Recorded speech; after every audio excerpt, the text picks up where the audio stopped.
guys, I'm Ashley with Country View Monograms. Thanks so much for joining us today and welcome back to our channel.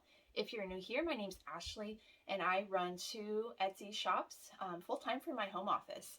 I specialize in embroidery and I do both kids shirts, like birthday and applique shirts, as well as women's monogram items and medical style jackets. Today I'm going to bring you guys along with me while I work on orders.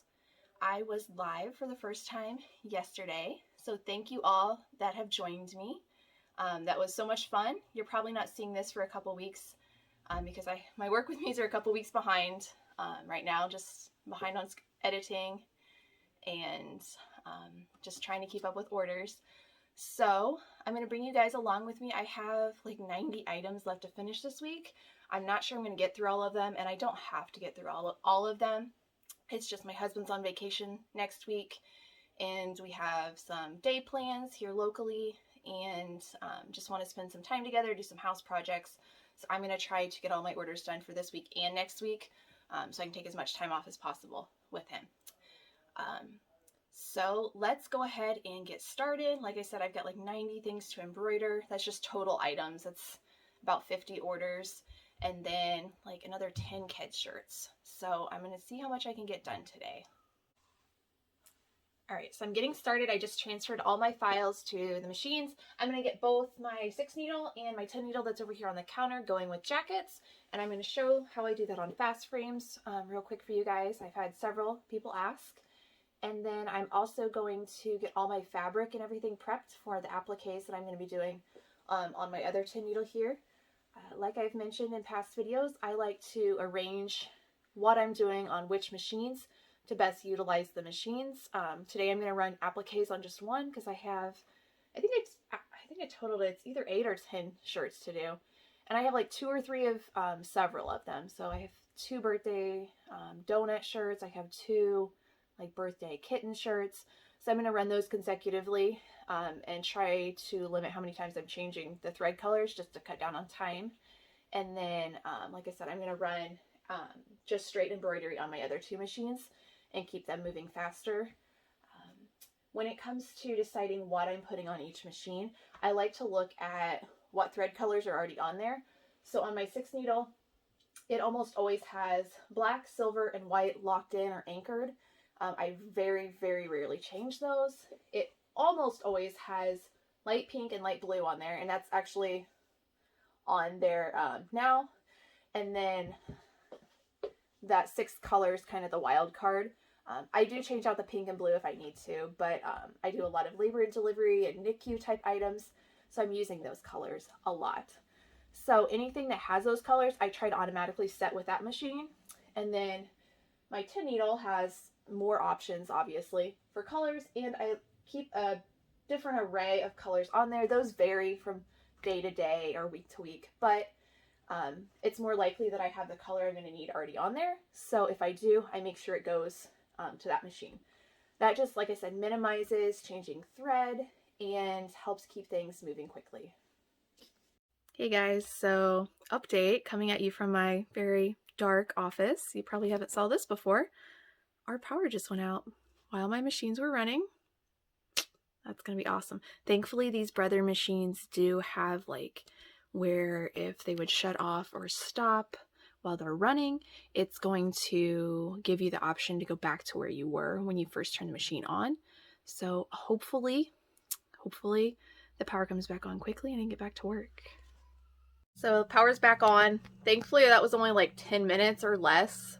So that's definitely better than it could have been, but let's go ahead and go check on the machines. I actually only had 1 running. Everything else was finished. So that's actually good news. But let's go make sure that that one is going to bring up the design again. So this one was kind of stopped right here on the text. So even if for some reason it's not going to save it, I can always pull those out and then just start it again align it again and start it again on the text. That wouldn't be the end of the world. At least it's not in the middle of a satin stitch somewhere that would have to be aligned perfectly. So machine's back on. I'm just going to wake it up. It says the machine will move. Oh no. That, oh, there we go. Okay, perfect. Okay to recall and resume previous memory. Yes, I was worried there for a second. Okay. It's retrieving the pattern. It's going to go back to exactly where it stopped, which is right there. It doesn't look like it's lining up just because it's lining up based on needle 1. But it'll switch over to the correct needle to do this. I'm just going to have it cut the thread. Oops. Well, I'm just going to manually cut this tail so it's not in the way, and then let it start stitching. So throughout the day while I'm working, I keep the stabilizers that I use most often up here on my counter. So this is my 7x7 tearaway that I use on my fast frames. I keep a stack of 6x6 poly mesh, and then I actually cut some of the poly mesh in half just to use for names. So I'm getting basically twice the use out of a 6x6 piece on those. And then I cut my these like 11x12 for my Mighty hoops, and these are just the extra shirt bags that the shirts come out of for the kids' shirts. But down here is where I keep some of my extras. So in my drawer I have my dot stickers that you've seen before, extra rolls of tape for my fast frames, and then I usually have stacked up more than I do right now. This is some extra of the 6x6 poly mesh, so I'm going to go ahead and put that out. And then I keep my extra stabilizer down here in this, on my islands, in this drawer. This side I keep shipping supplies, and I just showed that in a recent video on how I package orders.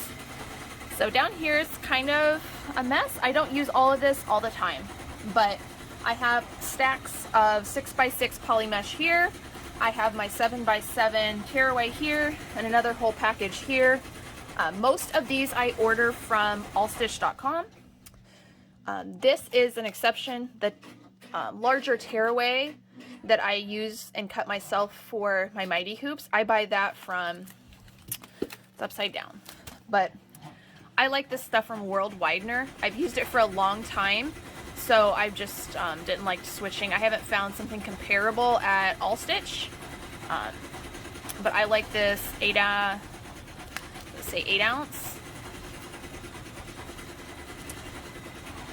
roll of 12x50 yard. So I buy 2 of these at a time, so 100 yards at a time, and it lasts me quite a while. And then I also keep, like I said, I buy a lot at a time. It's cheaper if you buy in bulk. I keep some other stabilizers for different projects. This is a different type of tearaway. I tried, it's not my favorite, but it'll work in a pinch. This, again, is a different kind of tearaway. I don't really like it. This is a tearaway. This is a true cutaway that's not poly mesh. I don't use true cutaway very often, but I do like to have some on hand. It does come in handy every once in a while. And then back in the back, got more of my 6x6 poly mesh. Like I said, I buy a lot of this all at once. More of my 7x7 tearaway. Here's the 10x10 poly mesh that I use on my Mighty hoops for my kids' shirts. And then I keep some extra rolls of stuff. There's a roll of Pellon brand sticky stabilizer for fast frames or the cap hoop. And then I get a big, this poly mesh kind I don't care for.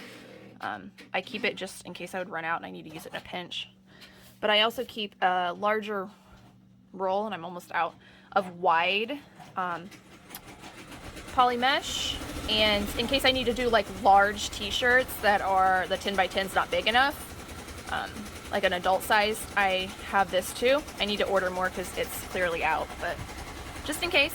And then I order by the box the adhesive spray that I like directly from Gunold. You can buy it elsewhere, but if you can get a wholesale account at gunold.com, it's so much cheaper. This is so much cheaper than buying like retail prices or through another site. So I went ahead and restocked my just quick grab supplies there, and then I also restocked my stacks here in my drawer, so I can just grab quickly. That should last me for the next probably 2 weeks or so.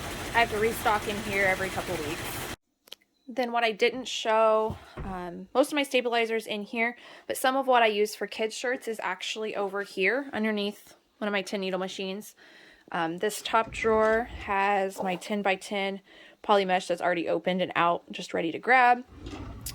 And then this one I have, these are I think 8 by 8 poly mesh, 8 by 8 tearaway. I use those for my 7 by 7 fast frames. The rule of thumb is you need about an inch bigger on the fast frames if you're going to use like pre-cuts. This is a sticky stabilizer that I don't use very often. I use it for usually just my cap frame, the Durkee flat cap hoop. I have some water soluble stabilizer, or Solvy, I might hear people call it, actual sheets of Solvy. You want to keep these sealed up so they don't get like moisture and hard. And then actually, when I said I was about out of extra poly mesh rolls, actually I found some over here. So if I need to do like a large sweatshirt front or a large adult size shirt, I use the rolls because it's a little bit bigger if I'm using my 12 by 8 big hoop. And then again, another not quite as wide, but poly mesh roll for those bigger items. And then down below is not really a stabilizer, but this is where I keep like my fabric to do samples on. So this is flannel. I do also I found this knit from Hobby Lobby on clearance, so I grabbed that. I sometimes use the knit stuff from Joann's too. And then if I ever have a shirt that's like messed up, this one's all dusty from, it was sitting out in my room for a while. But if there's an issue with a shirt, like there's a stain on it or something, I go ahead and throw it in here. Or like I messed up on something, like this one had an error on it. I just threw the shirt in here. Like this one's stitched out of order, it's got an issue with it. I can grab these and like stitch on the back and just cut it out. And you go ahead and use the fabric from the shirt to make samples as well. I kind of forget that that's back there sometimes, so that's why there's a big stack. But don't throw those out. You can always use the back of them just for samples. My machine just stopped because it didn't cut and it's stuck, and it gives me this trimming sensor error. So what I'm going to do is I'm going to just manually trim this real quick with my scissors, take the jacket off, and then open the needle plate. There's probably a bunch of thread stuck down into the cutter. Angela Jasmina actually just posted a video this morning when I'm recording this, so it'll probably be a couple of weeks ago now, on how to clean out your machines. And she did a great job showing exactly how to do that. So if you guys want to watch her channel and how to do these basic maintenance on these machines, she's a great resource as well.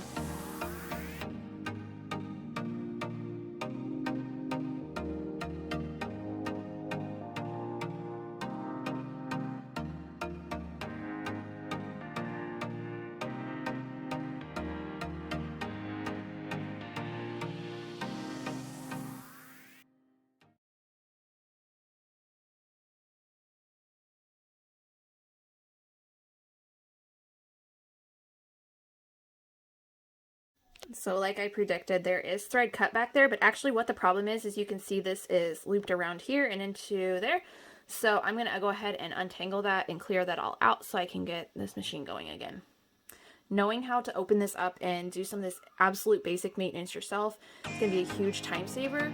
That way you can fix these little bitty problems quickly and without taking things in for repairs that would not really be necessary.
I just pulled out the next box of stuff that I need to do, and you just watch me sort through all of these. I just put them in the order that I'm going to stitch them. That way I can grab it. I do still double check that I grab the right jacket, it's the right size, right style, color, everything. But this helps me just so I'm not having to sift through multiple boxes and packages. It all should be in order, what I need. All right, so I'm just checking back in. It is like 12:15. I just went upstairs and had lunch with my daughter and my husband. So that's one of the awesome things about being able to work from home. I can stop, I can have lunch, and then I put my daughter down for her nap. Before I did that, I did get all these machines running. When I came back down just now, 2 of them had come unthreaded while I was upstairs. So I'm going to go ahead and show you guys those and get them restarted again. So I just rethreaded this one. It came unthreaded. And then this one was finished up while I was eating. And this one, I accidentally put an extra stop in that I didn't need, so it stopped. I'll go ahead and get that one started. I haven't been super productive on my applique shirts today.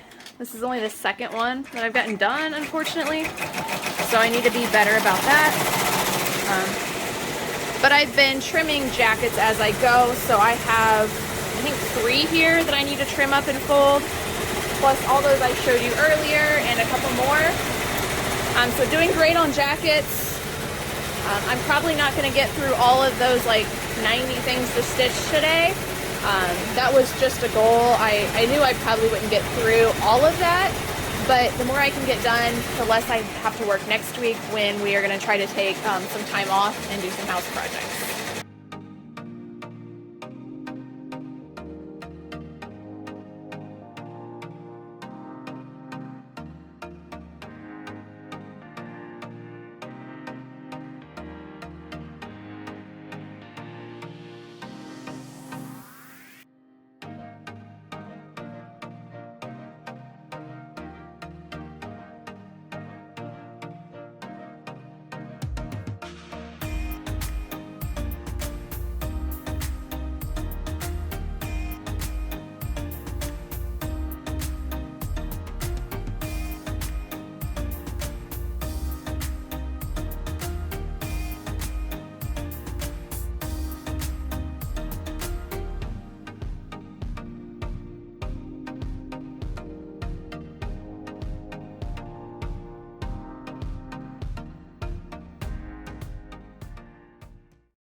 So I think those are going to one of my viewers, so if those are yours, I try to give you a little sneak peek of those.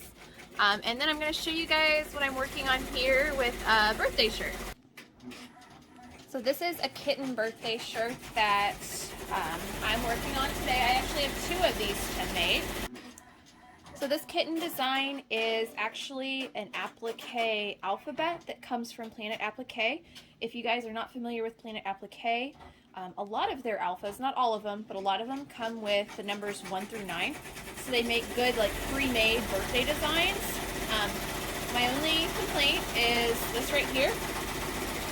See how I'm going to end up when I place my fabric down to the actual cat. It's going to stitch over this. Like, if it was my preference, the tack down and placement would have like went around that so that there's not fabric in here. I'm going to make this a light colored kitten. It's actually a light gray in my sample, so I'm going to go ahead and remove this out of here. I don't want that to show through. I just don't think that looks very professional. And I did also have to edit the design itself so that there was not full satin stitches underneath overlapping too.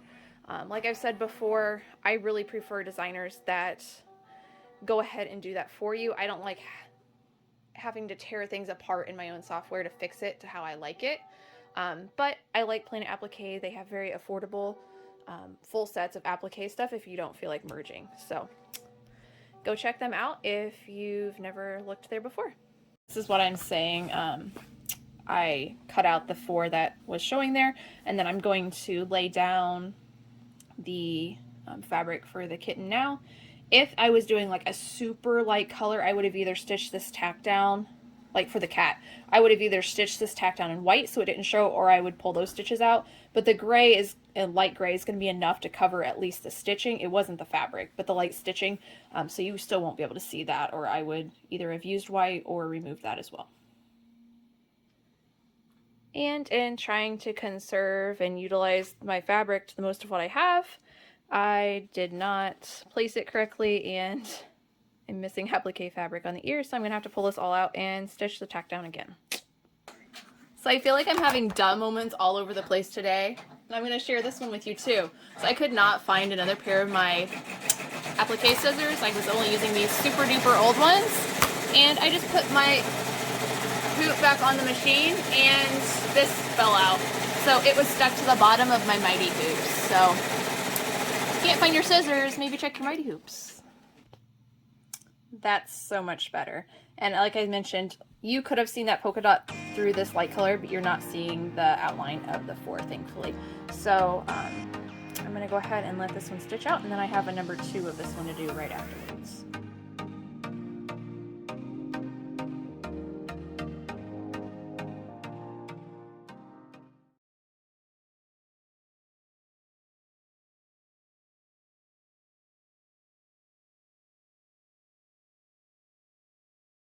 Hey guys, so I'm checking in. It's like 2 o'clock. I'm going to start packing orders. I just printed shipping labels. That was like $150 with the shipping labels because they're all priority.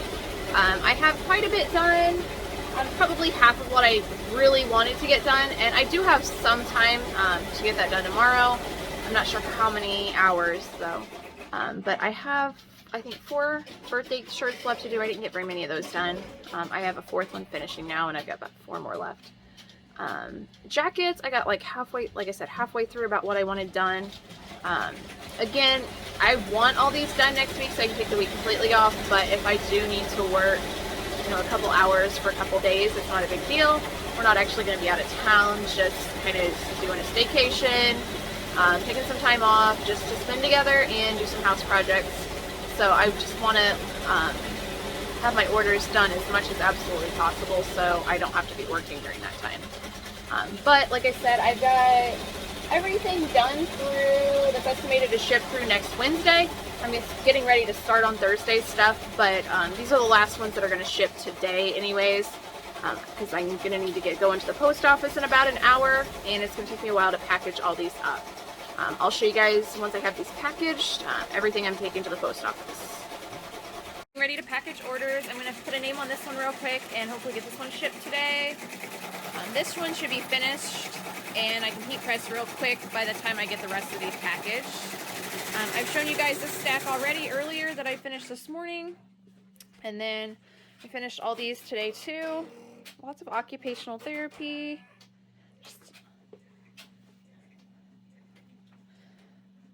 Those were just some name ones that I've shown earlier, stitching, another respiratory therapy. I have these 3 staged. I'm going to take over my light box and take pictures. And like I said, I'm going to try to get this one finished to ship today too. And then I also have these 2 birthday donut 1 shirts and the cat shirt that you saw me stitch out earlier with the number 4. This is a 2. They had actually messaged me and asked to upgrade to UPS and paid for the upgrade.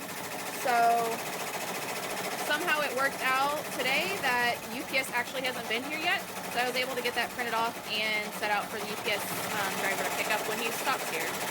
So that's a total of 16 packages to go. There's actually 5 back here behind me. I didn't even get packaged, but I have to leave or these are not going to be there on time. And then I also didn't get this one done. These ones that I'm not taking today technically weren't even supposed to ship until next week. So no big deal. I'm just going to save them and ship them tomorrow.